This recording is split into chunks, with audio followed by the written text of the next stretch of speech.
जी नज़रीन, इस वक्त हमारे साथ सिस्को के सीईओ जनाब आमिर मतीन साहब मौजूद हैं। हम इनसे पूछते हैं कि पाकिस्तान में आईटी का फ्यूचर क्या है और इस वक्त इसको अपॉर्चुनिटीज़ क्या हैं, और कुछ ई गवर्नेंस के हवाले से बात करेंगे आमिर मतीन साहब।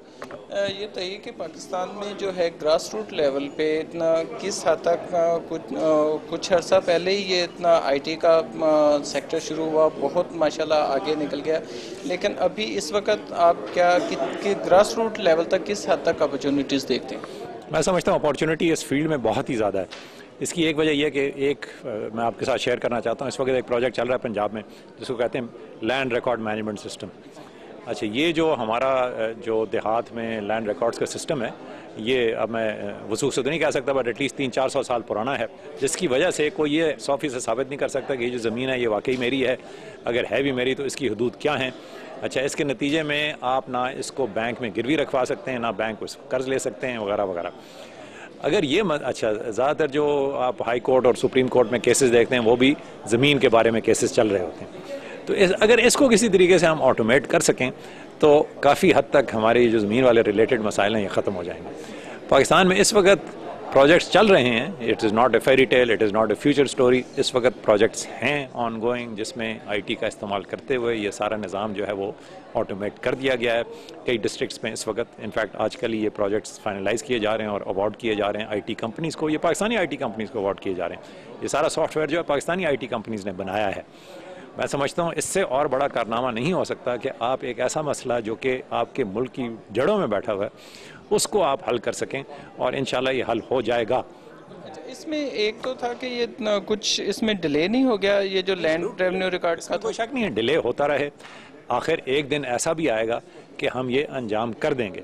एक चीज़ आईटी में हमने देखी है, जो मेरा तजुर्बा है प्रोफेशनल और लोगों का भी यही तजुर्बा है, कि कई चीज़ें आप अटैम्प्ट करते हैं, पहले स्टार्ट करते हैं, एक जो माहौल होता है सपोर्टिंग माहौल वो उस वक्त मौजूद नहीं होता है। फॉर इंस्टेंस आप ऐसी चीज़ करना चाहते थे जहाँ पहले कम्युनिकेशन इतनी आसानी से नहीं हो रही थी, ब्रॉडबैंड अवेलेबिलिटी नहीं थी।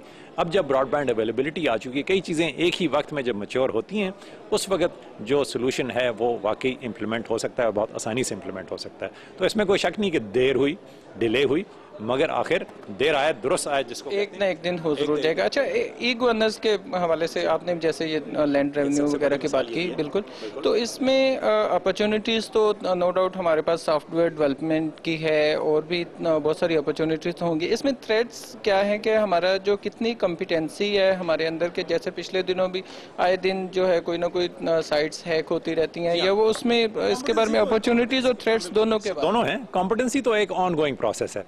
आप अपनी कॉम्पिटेंसी बढ़ाते हैं। अगर आप ये थ्रेट्स का जिक्र कर रहे हैं तो क्लियरली जो आपके मुखालिफ हैं वो अपनी कॉम्पिटेंसी बढ़ा लेते हैं। तो ये एक साइकिल है। ख्वाह आप इसको हथियारों में देखें, आप बम बनाते हैं, दूसरा आदमी जो है वो उसका बॉम्ब प्रूफ कोई तोड़ निकालता है, फिर आप और स्ट्रॉन्गर कोई चीज़ करते हैं। तो ये एक प्रोसेस है, कभी आप हावी होते हैं, कभी वो आप पर हावी होते हैं। तो ये एक ऑन गोइंग प्रोसेस है, इसमें घबराने की कोई ज़रूरत नहीं है। ये एक दुनिया का निज़ाम है। ये कहना है कि जी क्योंकि हमारे पास आज वो कॉम्पिटेंसी नहीं है, इसका मतलब ये नहीं कि कल को नहीं होगी। अल्लाह का शुक्र है हमारे पास किसी चीज़ की कमी नहीं है, टैलेंट भी है, हार्ड वर्क भी है।